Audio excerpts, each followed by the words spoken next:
Hauna mimi sasa kila star naongea naye, kila star mimi nahusika na maisha yake binafsi.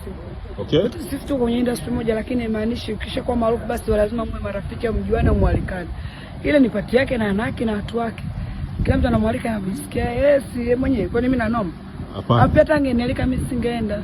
Ndio shida. Kwa nini usingeenda? Mimi vibao kata mwanangu sivielewi, naona mademo atikisa kalia wewe wanachanganya mpaka nielewe. Mpaka uelewe. Ndio naelewa. Sasa hii unajua inaleta tafsiri gani Gigi? Ni unajua kuna kipindi ambacho ulishawahi kufanya wewe. Hapo hiki kipindi ndugu yangu pia sio cha kufanya mambo mengi kama mimi. Mimi najijua damu yangu. Nandi anakosa lolote sio kama hataki sana. Mimi mwenyewe tu. Signal ziko sawa au zimekata kati yako na Nandi? Nandi Mwanangu.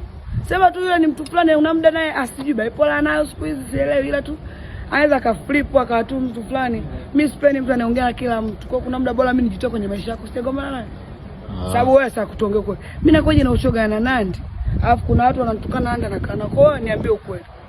Okay. Na nielewa kwa sample fulani sasa mimi so fake I can't. Sasa mimi namjua Paul. Nina roho nzuri sana, na pia ni mtu inabidi nimheshimu kwa sababu akiwa na show ananipaga sana hela. Okay. Namsupport, sio lazima kupokea hela yake pia. Ila mimi nakuwa niko pale kwa ajili ya kumsupport. Ila yeye anaishi kwenye maisha yake. Yaani ana noma na mtu mwenzio. Sio kamtegemea shoga yangu kwenye bato sijui tunaondoka wote na Nandi. Hiyo. Yeye anatafuta hela. Baba sio na ndela.